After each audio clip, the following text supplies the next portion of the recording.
Okay.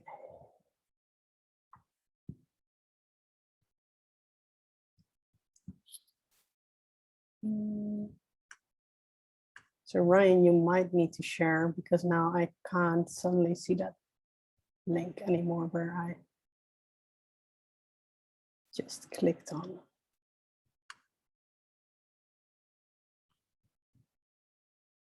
Ah, there it is. Okay, sorry, I was waiting obviously for you to start sharing. That makes sense. So I request the remote control. And I have it. I'm going to test it. Everybody's coming in. Hello, everyone. Just testing the logistics here before we get started.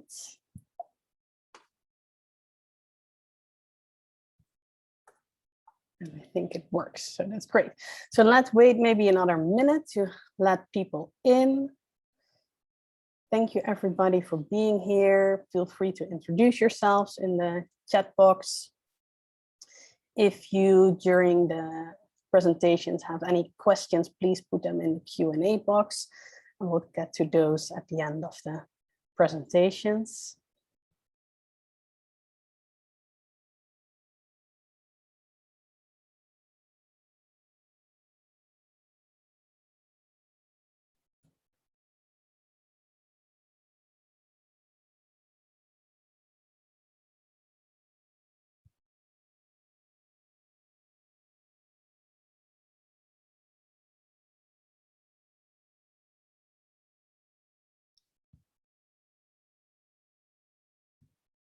I'll wait a few more seconds, and then we will get started.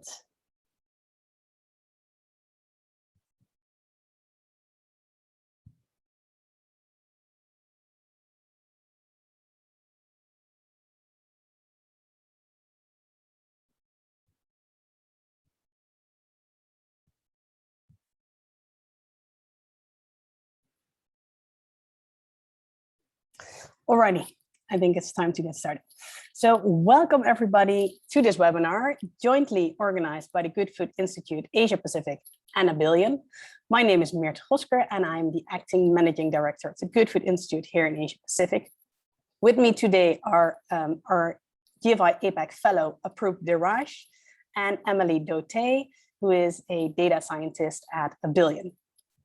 So today we're going to dig into the results of our first Asia-focused restaurant scorecard study and share some insights on how to masterfully market alternative proteins here in Asia with a specific focus on quick service restaurants.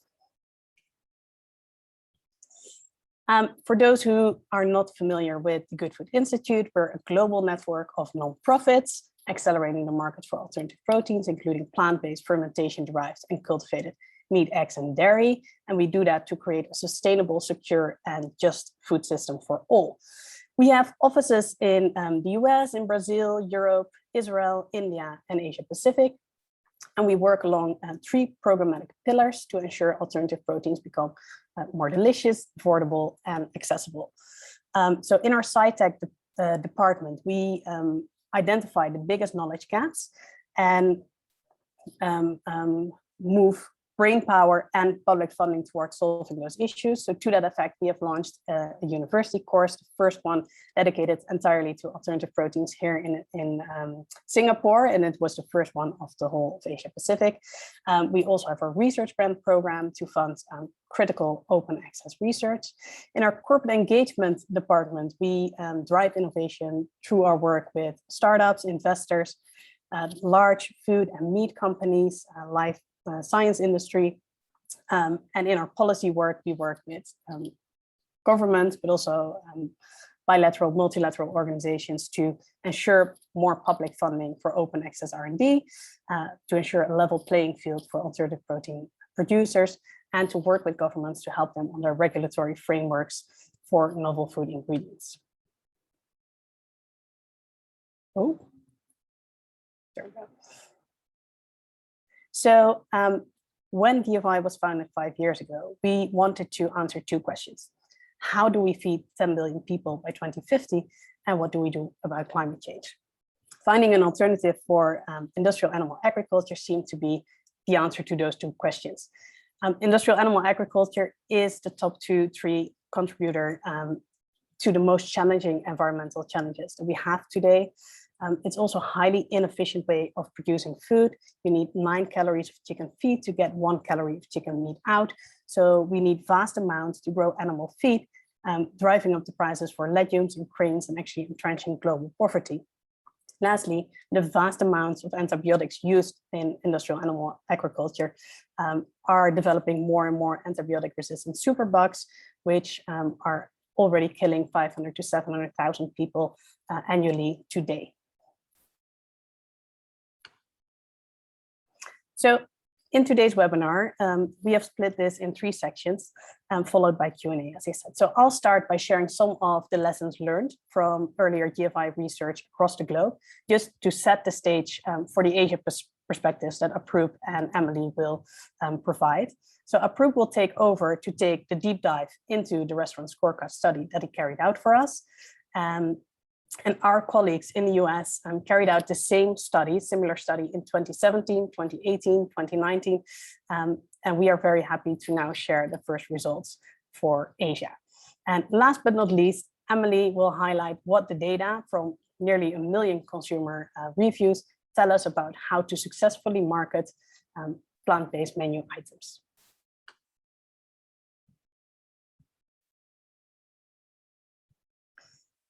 Now, before I dive into the details, I wanted to point out that across the globe, from very mature markets like the US and EU to very nascent markets like India, we found that taste, price, and convenience are the most important attributes to plant-based foods to drive sales. So across the board, period. Now, when we look a little bit closer into,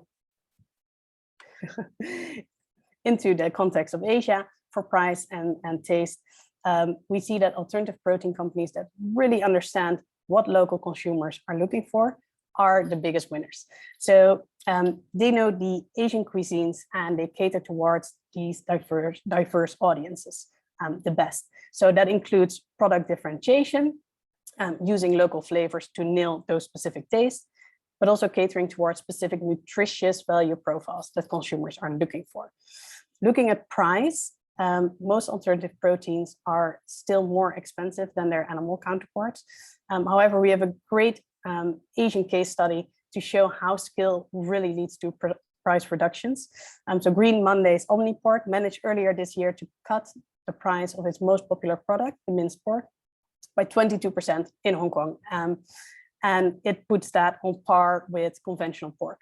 So the reason that they were able to do this was the increased production capacity with additional factories built in both Thailand and China.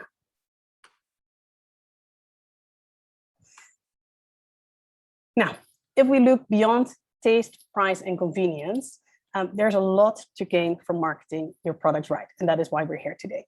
So using the correct language, the visuals, colors, finding the right spot on your menu and in your marketing outings can drive sales of plant-based foods. So if we look, for example, at some of the results from a retail study that we carried out with MindLab in the United States, you can see some of the positive and the negative associations with purchasing decisions. So these results come from a behavioral science study, meaning we've actively looked at system 1 thinking, so fast thinking. And this is the system where 95% of consumer decisions are made. And it's based on non-rational instincts that we all have with regards to products. And as you can see from this visual, marketing that responds to taste, familiarity, and freshness had the strongest positive influence in driving alternative protein sales in this study. If we dig into some of the details, it's interesting to see that vegetarian, vegan, and plant-based associations have a very weak, but still negative connotation, while associations with familiarity and traditional foods have a very strong positive connotation. And when it comes to descriptive language, our research showed how important the choice of terms used is. So terms featuring the word plant are popular, and especially those that pair plant with protein. So plant-based scored much better than vegan, meatless, or meat-free, for example. And if we look at the demographic differences, we found that there is a need for diversified messaging. So in this graph, we compare omnivores with flexitarians, and we're after the omnivores, which is obviously the largest segment of consumers. So it's clear that taste should be front and center of any branding decision. And some deeper insights, which are not shown on this graph, show that ethics and convenience, unsurprisingly, proved to be more important for millennials, while the older generations cared a lot more about familiarity. Multiple studies have shown that nutritious values and health considerations drive plant-based proteins purchases and consumption here in Asia. So to ensure successful sales of your plant-based products, it's important to communicate the health benefits of these products. And high protein is one of the most important attributes to drive that message. And I also want to stress out that positive health attributes like high protein, high fiber is much more effective than healthy restrictive language like low salt or low sugar. Now, before we listen to Approve and learn more about how the Asian quick service restaurants did in our first restaurant scorecard study, I wanted to share a few GFI recommendations, pulling from multiple research that we did across the globe. So first of all, taste is paramount. Use positive framing. As mentioned before, high protein, more beneficial for sales than low fat. Meaty flavors win because you're after the flexitarians and the omnivores, the meat eaters, and not the tiny segment of the market that calls themselves vegetarians or vegans.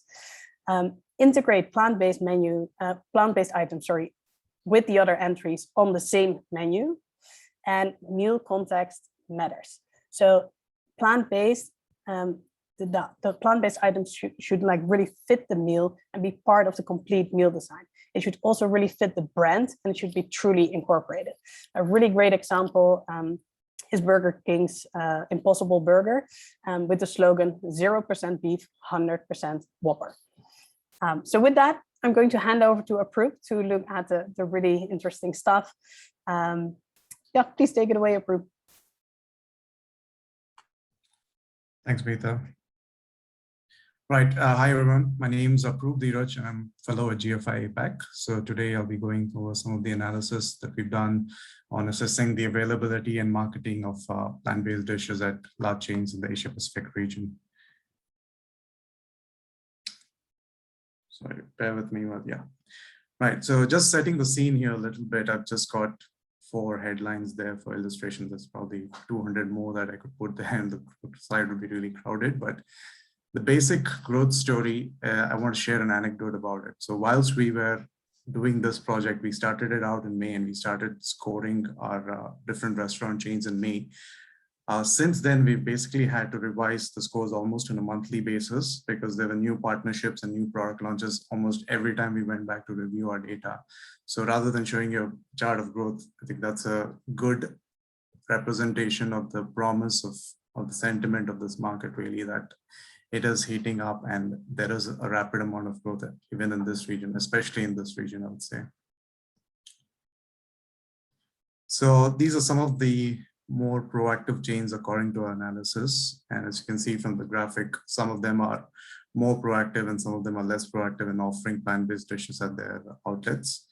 The typical trend that we picked up is most of them will start off with a limited time offer, more commonly called as an LTO, to test and validate that consumers are interested in buying these new offerings. And once they've got some sense of confidence, they make it a permanent fixture either regionally or across the region. And obviously the likes of KFC and McDonald's, they've seen the leaders and they've caught up to the trend. And so they're obviously following the market leaders. But our hope is this trend accelerates as more and more chains see that there is this market validation amongst quick service restaurants in general. There are so many products available and it is a lucrative market. And as more suppliers come in with plant-based substitute options, we hope that it doesn't lead to this sort of tentative testing the water kind of situation, but rather everybody just launches products in multiple markets at the same time. Mainly, it's a virtuous cycle of more delicious products leading to more consumer awareness, and that like drives up more demand. And then there's a reduced perception of risk from these chains as they introduce these products. So that's the general hope or trend that we are seeing across the board.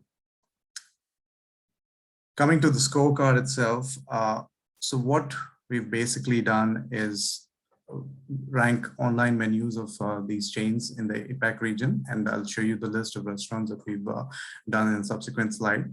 The basic objective is to characterize or quantify customer appeal based on how these products are being made available and market. So things like whether plant-based dishes available or not on the menu and how they're being marketed to consumers when they look at the menu. That's the basic purpose of the scorecard. And we've done 20 chains, a mix of both local and international chains in the Asia Pacific region, but we've also considered a sub-regional perspective, so 12 different sub-regions within the region. And so effectively we've ranked about 200 scores and we've averaged them across the region by chain. So those are the chains listed there, and it's pretty wordy. I apologize for the small text, but couldn't make it work better. But essentially there's 20 of them there, as I said, and the green ones are all international chains. And we tried to have an Asia Pacific focus, so that's why we've got more yellows and greens. The footprint is basically based on estimated store outlets in the region, as we couldn't get actual sales numbers, but we think that's a good representation of the size of market penetration of these different chains in the market. I'll be happy to get into details of why we selected certain chains if that comes up in the Q&A section. I'll skip past that for now. So coming to the scoring itself, how we've structured it. So it's a 10-point rubric, as I mentioned, and going clockwise from top right, I'll just explain what we are scoring really here. So the green is whether there is a plant-based dish available or not. The first plant-based dish, that gets 3 points. And if there's an animal product that's removable, like dairy, cheese, or mayonnaise, we'll deduct 1 point and that becomes 2. So similarly for the second dish onwards, whether it's 2 or 3 or 4 or more, there's 2 more points for that. And again, it's 1 point if there's a removable animal product in that. The next 3, the yellow, blue, and light blue, are about really positioning the product. So it's about whether you're using protein in the descriptor, which has positive connotations, as Mehta has previously covered. Whether these dishes are being promoted explicitly as something delicious and exciting for customers to try. And I'll get into specific examples of wording subsequently.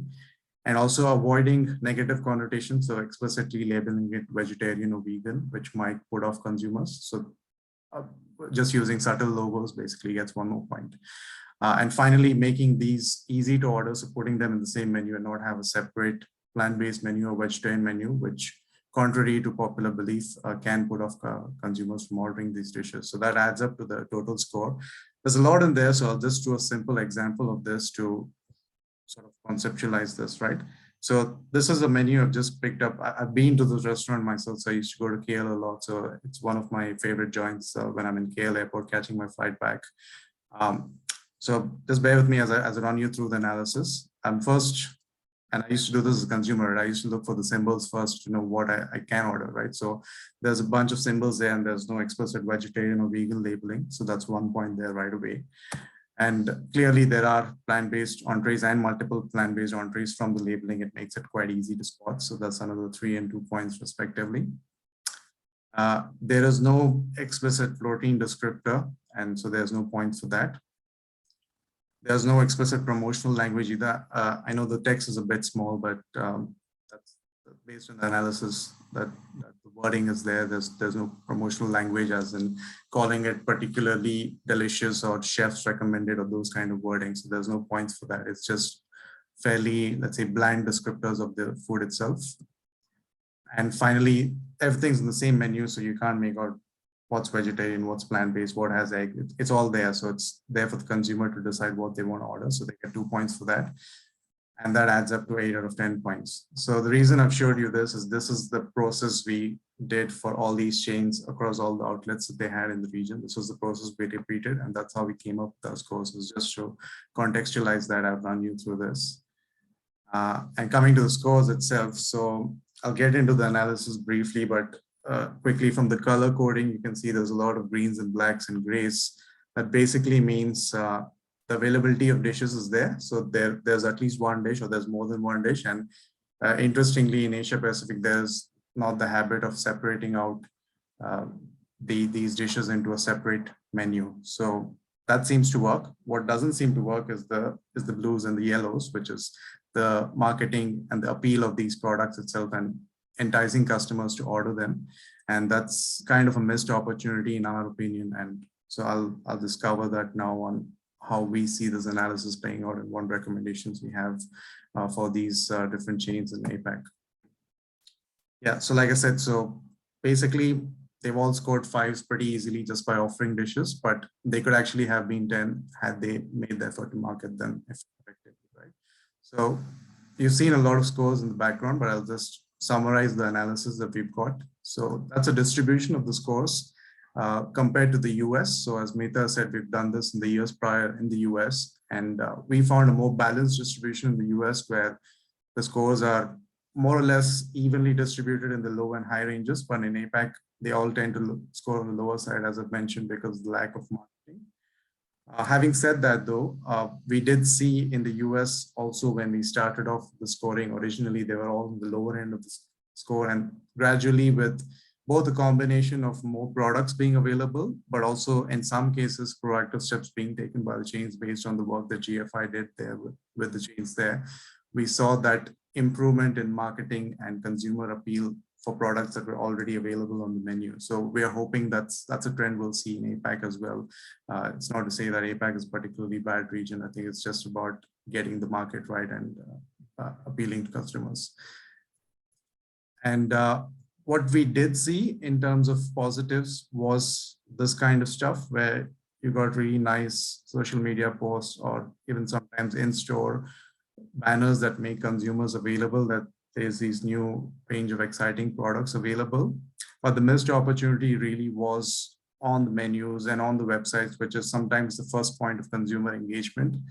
That excitement was missing. So it's nice to have a good campaign about it, but if that's not backed up with a permanent sort of appeal on the menu itself, then that can discourage consumers from changing their eating habits essentially. Yeah, so I'll just come into a recommendation sort of to cap this off, and let's say we take a case study of any chain that's got 3 plant-based options. So they already score a 5 based on our scoring. And now I'll begin to talk about the research behind these criteria, why we are weighting certain criteria in a certain way. So let's say you start at a score of 5. The first thing you could do to improve your score is integrating into the full menu, which, as I've said, is not a big problem in APAC, but really this is about not having that extra decision or extra step or barriers for consumers to look at a different menu to order something new. That just creates an unnecessary step that discourages consumers. So having it in the same menu is a good positive, and that adds 2 points in the scorecard. Similarly, so using subtle language, so vegetarian and vegan can tend to be lifestyle choices more than diet choices. So it's not having to frame it that way can help consumers leap over that barrier as well. If you just see a subtle symbol and you know what's in there, what's not in there, most vegans and vegetarians are quite good at figuring that out. So you don't need to worry about those consumers. They're the 5% of the market. It's the other 95%, the omnivores. They're the ones who should not be put off with these sort of messaging that inadvertently creates opinions in their mind when they're ordering dishes, right? Similarly, it's not just about making it neutral, but it's about making it positive. So the sweet sizzling beans is a study that was actually carried out a couple of years ago, and there was a 50% or so higher likelihood that somebody would order sweet sizzling beans versus just beans. So it's about making the food sound appealing regardless of whether it's plant-based or not. I think that applies to any food, and that's an opportunity again, is just using enticing words for consumers to order the food. And finally, so on the health aspect, so protein is something, so the industry itself is called all proteins. I think that's a brilliant example of how it should be marketed. Is protein has got positive connotations, and people are always worried about where they're getting their protein, and if they eat beans, they're not going to get that. So it's about really bringing that out to the fore and focusing on the protein that again encourages consumers to order these dishes. So that's really the takeaway of how to turn a 5 into a 10. It's all about the language, and it's all about the positioning essentially.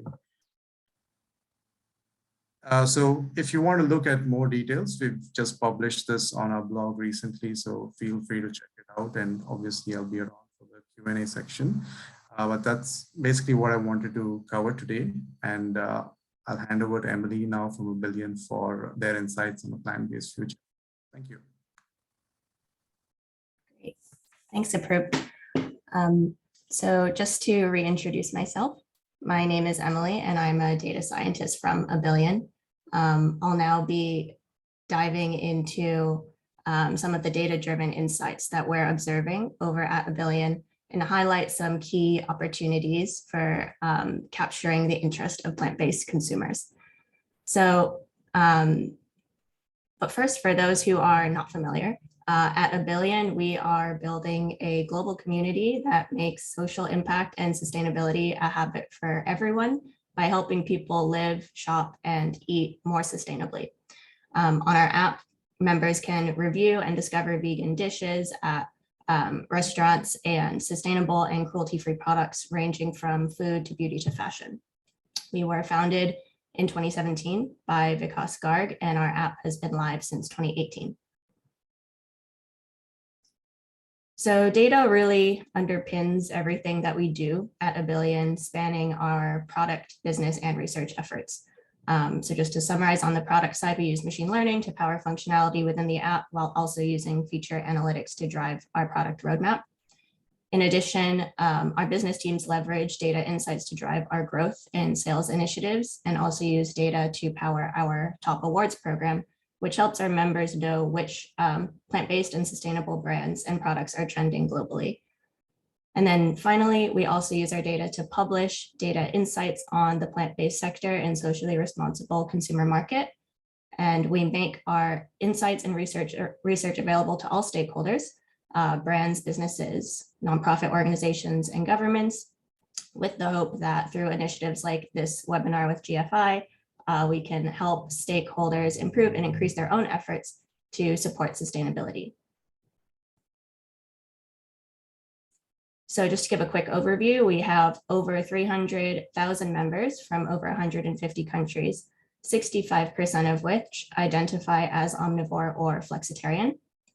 To date, we have over 1 million consumer reviews on our platform spanning over 100K brands and businesses. And every review written generates $1 to donate to one of our 70+ charity and nonprofit partners. To date, we've donated over $900K to worthwhile causes, and our goal for the end of the year is to reach $1 million.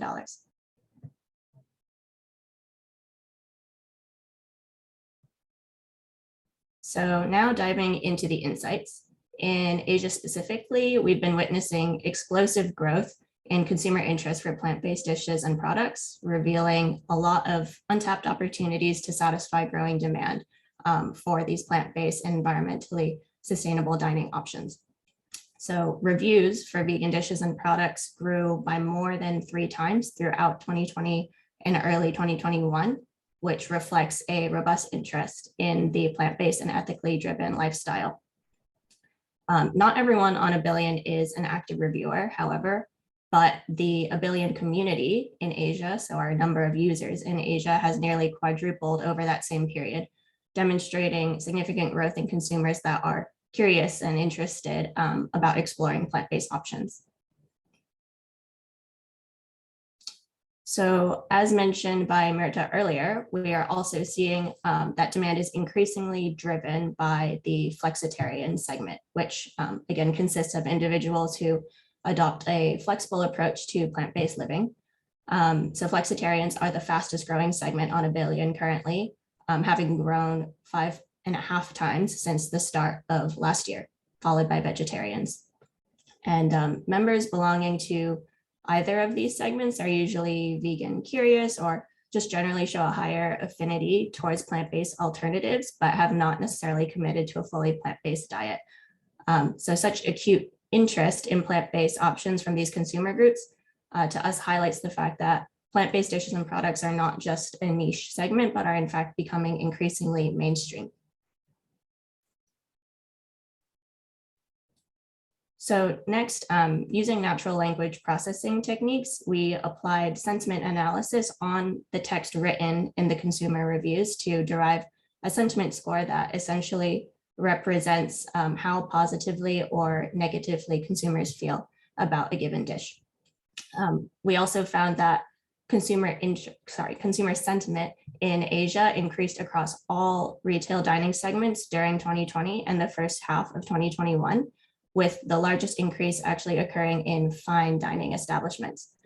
The quick service restaurant industry, on the other hand, has the lowest sentiment score compared to other restaurant types, but is still steadily increasing as QRs strive to satisfy more plant-based demand. So pairing these sentiment scores together with actual review ratings now, and also building off of Aproop's point earlier, comparison between the US and Asia Pacific markets show that review ratings and sentiment scores in APAC lag behind the US market across all restaurant types.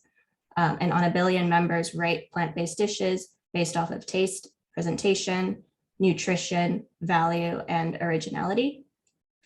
And we can see that the differences in sentiment, which is on the left side of the chart, are much more varied compared to the differences in ratings, which are on the right, where the gaps between the US and Asia Pacific markets are much more uniform. And moreover, on the left, we can see that QSRs show the largest gap in sentiment between the two markets. So the differences in variation between the two show us that sentiment is quite distinct from an objective rating, in that it captures the consumer's delight or enthusiasm for the item, irrespective of the objective quality.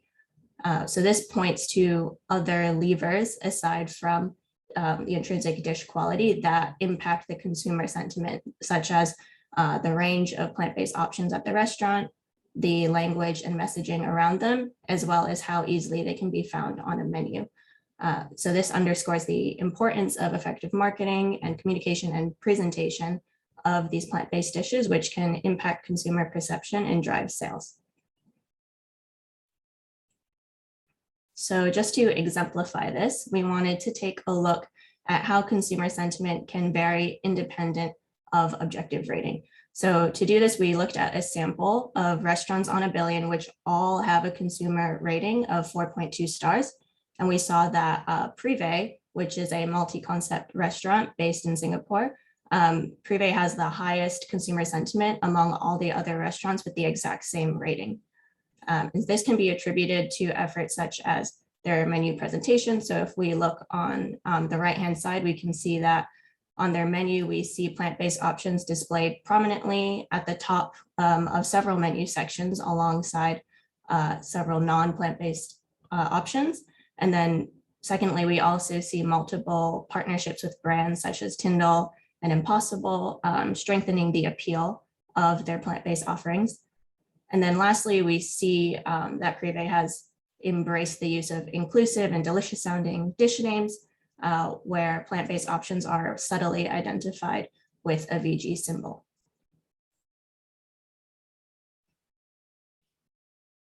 So going back to the data, although quick service restaurants account for more than half of the restaurants reviewed on Abillion, the majority of reviews in Asia were actually for casual dining restaurants, where reviews for casual dining restaurants exceed those of QSRs by more than 25%. In fact, both casual and fine dining restaurants receive more reviews on average compared to QSRs.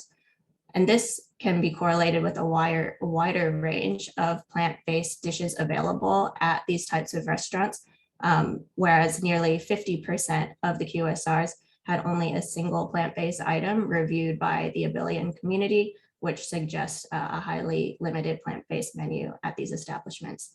So taken together, this shows us that not just the quality, but also the quantity has an impact on the engagement from the plant-based consumer market. Now, going back to our example, we saw in the slide before last that Privé has excelled in their value communication, as well as their presentation of plant-based menu options. However, their success can also be attributed to their extensive range on plant-based options. And we can see their restaurant page on Abillion in the moving image in the slide.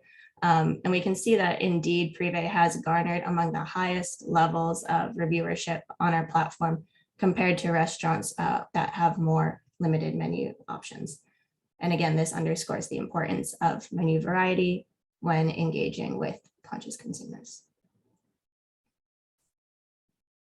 So just to summarize some of the key takeaways from our analysis, first, interest and adoption of the plant-based lifestyle in Asia is growing rapidly and largely driven by flexitarian consumers. And moreover, consumers are increasingly enthusiastic about plant-based dining options where display and messaging are essential to building that positive consumer sentiment. And then finally, in addition to sound presentation and value communication, a wide range of plant-based menu options is also really important to engaging the plant-based and sustainability-focused consumer group. So that is it from me. Thank you very much for listening. And now I will hand it back to Marta for Q&A. Thank you very much, Emily, and thank you, Approve, for sharing these insights with us. So now we're heading into Q&A. There's some questions that already popped up, and I thought that it might be interesting to start, Emily, if you could, because there's some questions in the chat box, whether you could share on, like if you could diversify basically a little bit closer or specify more the different markets in Asia that you just spoke about, because people said, okay, given how diversified consumers are from APAC to Australia, New Zealand, do you have any more insights on like sentiment varying between the different regions or different countries even here in Asia? Sure. Yeah, so for this analysis, we covered several different key markets in Asia, spanning both like East Asian countries such as Japan, China, Korea, as well as Southeast Asian countries, including like here in Singapore, Indonesia, Malaysia, Vietnam. In terms of like the consumer breakdown, we see the patterns being quite similar across the board, with like flexitarians and vegetarians driving a lot of the growth that we're seeing on our platform, though we start to see some cultural differences when we take into account like India, for example, where culturally they have a lot more vegetarians present there. So we might see the vegetarian segment playing a larger role in that case. In terms of sentiment, we didn't necessarily break down the consumer sentiment scores by the individual countries, but when we've looked at it in the past, we see that the patterns tend to be quite similar across the board, but the different countries are at varying levels of like plant-based availability, if that makes sense. So where we see that countries have like fewer plant-based options per restaurant on average, we also see lower consumer sentiments there as well. Cool. Sarah is asking whether you can share those split results by market after the call. So I'll leave that to you to answer. But one follow-up question. I was thinking, do you see? I mean, you've gone into the details with regards to the differences you see in America and here in Asia Pacific, but are your insights as detailed as to regards the labeling and the promoting on the menus? Do you have those detailed insights? And if so, could you share? Is there like, are Americans more open towards a more sustainability angle, maybe larger icons of like plans for indicating vegetarian dishes compared to what we see here in Asia? Sure. Yeah, so we don't have the capability to necessarily analyze words on a menu because we're not necessarily capturing images of menus on our platform. However, when we do analyze the general themes of like what people are talking about as they write their reviews on Abillion, we've noticed that more and more the community is embracing sustainability from a more holistic standpoint and not necessarily a plant-based standpoint. So while interest in the plant-based lifestyle has certainly been exploding over the past several years, we also see like larger interest in understanding like how much water is going into like making certain products and understanding like what a brand could be doing to make their packaging more sustainable, for example, and whether a restaurant uses compostable takeaway containers. So these are examples of topics that we've been seeing becoming more and more popular, which to us suggests that consumers are really embracing sustainability as a whole package. Okay, thank you. So I'll move to the next question, and Aproop, maybe you could answer this. So Ella is wondering if we have any data on the percentage of plant-based items that have been retained since the launches. And I know that we don't, but maybe you can speak a little bit more about what you've seen during your what you saw during your research on those items that are basically a one I don't even know the term anymore. Help me. LTO. Thank you. Yeah, limited time offers. Yeah. Well, yeah. So as much as possible. So the intention was to rank things that consumers could enjoy consistently. So we did want to default to scoring only permanent offerings, but actually the chains themselves sometimes don't say that explicitly. So we had an example from Burger King and McDonald's where we scored it, and then we found a couple of months later that it was a limited time offer. So we tried to balance it off between sort of being too strict about that criteria versus also recognizing that chains are making the efforts. So we kind of drew a subjective, let's say, decision on that based on how long we saw the product available. So to answer to your question, we don't have that data on what percentage because it's very dynamic and it's across country, so it's quite difficult to track actually. But our hope is we've got an indicative snapshot of where the market is as of this time in 2021. So that was one of the reasons we did that on a repeated basis in the US. Is every time you take a snapshot, it's kind of like a pulse check and you know what the trend is. But I would say that there's probably other studies that do that, but this particular study did not go into analyzing the longevity of the products itself. Yeah. Yeah, and we do plan to do this next year again, so that we can actually also do comparative studies here. And I also wanted to point out that there's obviously a need for much more research in this region on these kind of things. So also I saw George Jacobs, I saw your questions in the Q&A box as well with quite detailed questions with regards to, let me see, like what kind of symbols would we prefer? And it doesn't really matter what we prefer, right? It's what the consumer prefers. Or should you go with plant-based or alternative protein? So I just want to reiterate that it's really important that we do these kind of studies for APAC, because the results that I shared, they were based on American research, American UA and European research. And we need to replicate these kind of studies, especially in the system one thinking kind of analysis, like what do people actually, because if you start to ask people to rationalize what they want, it's very different from the actual consumer decisions that they make. So I think these behavioral sciences are very important to include in consumer segment research.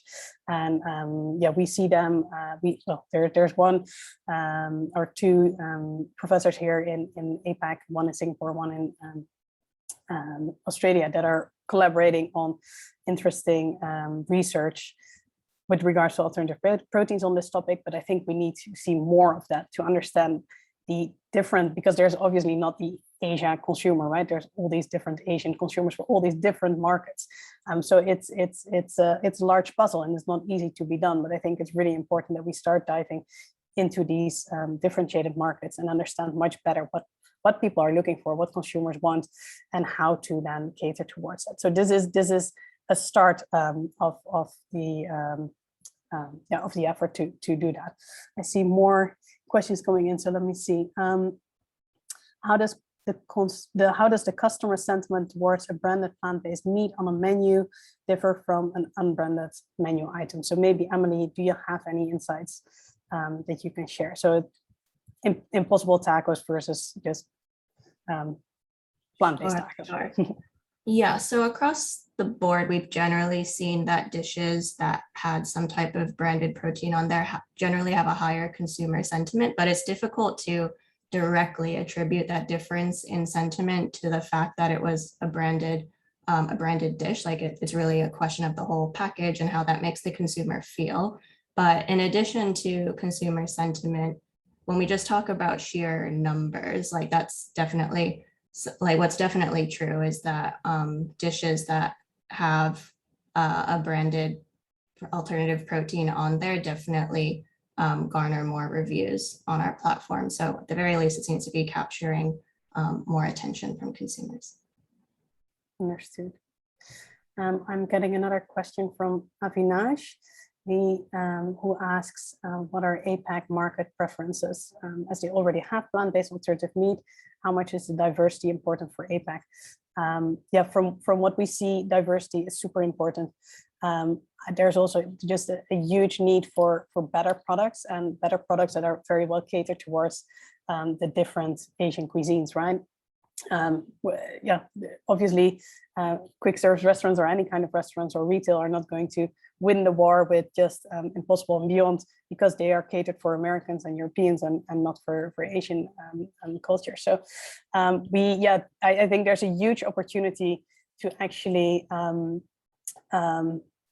create better products, better tasting products, better products that are catered for the different cuisines in the region, and that cater towards the nutritious values that people are looking for, because they also differ from the east to the west.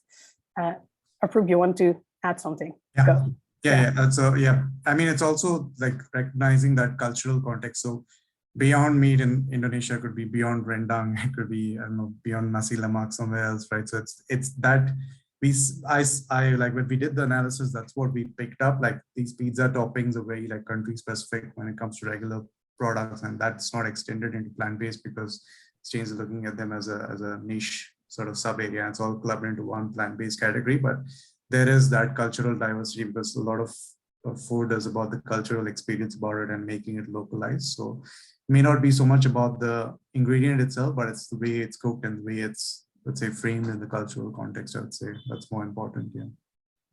Yeah, and it also ties into what we saw from our US and European studies, familiarity. People just really look towards having familiar dishes because it's just food is such a big part of culture. So if you can't continue to eat what you love to eat when you have your family or your friends over, because it's not available in a plant-based version, that creates an obstacle. So yeah, there's room for improvement on that end. I see another question. You talked about taste is the center of purchasing decision for consumers. Does it indicate anything related to texture? I think that texture is definitely part of the taste.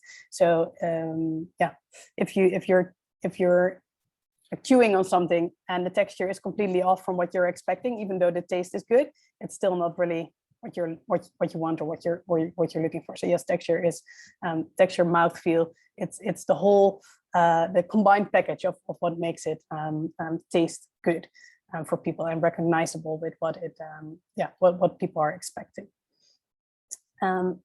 Any other questions? Oh yeah, there are more coming in. Sorry. Any data insights on price sensitivity among APAC consumers in general, and are the differences in consumers from different sub-regions? It's obviously important. Oh, Emily, sorry, go. Oh, sorry. I was just going to mention that like one of the data points that we do capture on Abillion is the like perceived price that the consumer has towards the given plant-based dish or product. Though that we don't actually capture the actual price information, but more just like their perception of whether it was affordable or expensive. And based off a study we did last year, we found that between like 2019 and 2020, consumers did perceive that the price of products across the board, spanning both Western and Eastern markets, had come down, but the same was not true for restaurants. So kind of similar to what Myrto was saying during the presentation, like Green Rebel and like taking advantage of economies of scale and allowing and being able to offer plant-based products at a less expensive price because of that. I think the effects of those economies of scale have been seen by the consumers.